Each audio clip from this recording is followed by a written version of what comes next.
In the golden kingdom of Arania, where the rivers shimmered like liquid sunlight and roses never faded, lived a kind-hearted princess named Barbie Alara. She was known not for her beauty, but for her compassion. She spoke gently, listened deeply, and dreamed of a world where everyone could smile freely.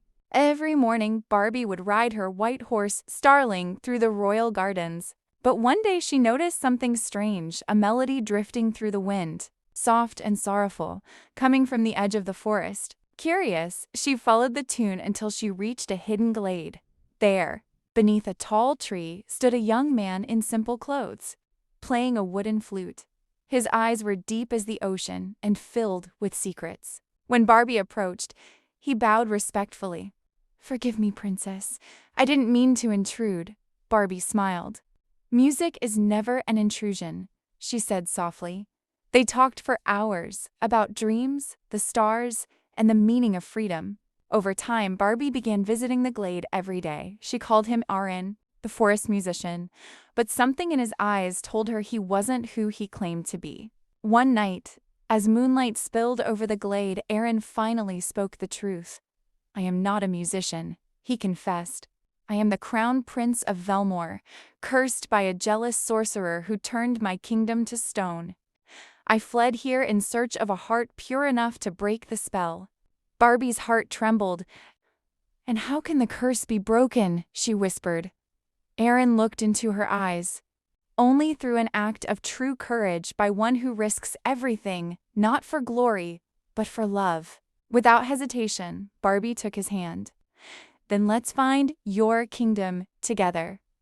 They rode through dark forests, crossed stormy rivers, and climbed mountains glowing under lightning skies.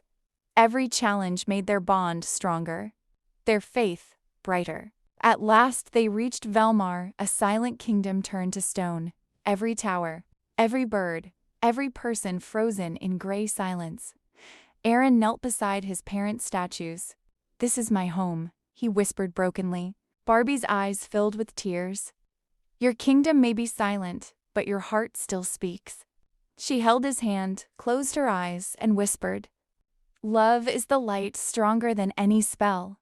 And suddenly, the air shimmered. The curse began to melt like frost under the sun. Colors returned.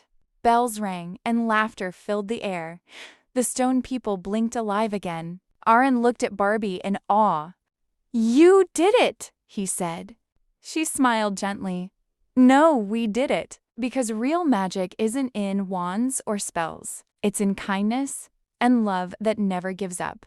Days later, the two kingdoms of Arania and Velmar united. Aaron was crowned king, and Barbie, the queen whose heart healed a kingdom, stood beside him.